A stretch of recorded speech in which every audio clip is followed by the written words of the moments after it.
হরে কৃষ্ণ। বন্ধুরা, গীতার আলো চ্যানেলে আপনাদের সবাইকে স্বাগতম। আজ আমরা আলোচনা করব ভগবদ গীতার প্রথম অধ্যায় 30 নম্বর শ্লোক। প্রথমে শ্লোকটি শুনে নেওয়া যাক।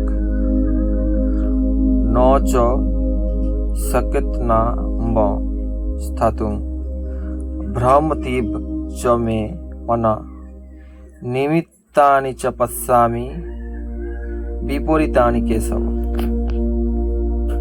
হে কেশব, আমি আর স্থির হয়ে দাঁড়িয়ে থাকতে পারছি না। আমার মন যেন ঘুরছে, আর আমি চারিদিকে শুধু অশুভ লক্ষণই দেখতে পাচ্ছি। এই শ্লোকে অর্জুনের মানসিক অবস্থা আরো স্পষ্ট হয়ে ওঠে। তিনি শ্রীকৃষ্ণকে বলছেন, আমি আর দাঁড়িয়ে থাকতে পারছি না। আমার মন অস্থির হয়ে গেছে, চারদিকে শুধু অমঙ্গলের লক্ষণই দেখতে পাচ্ছি। এটি শুধু যুদ্ধের ভয় নয়, বরং গভীর মানসিক দ্বন্দ্বের প্রকাশ।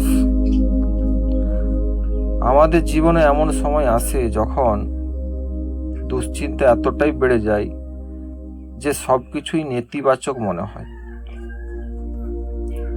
ভগবদ্গীতা শেখায়, যখন মন অস্থির হয় তখন ভয়কে নয়, ঈশ্বরের প্রতি বিশ্বাস ও সঠিক জ্ঞানকে আঁকড়ে ধরতে হবে।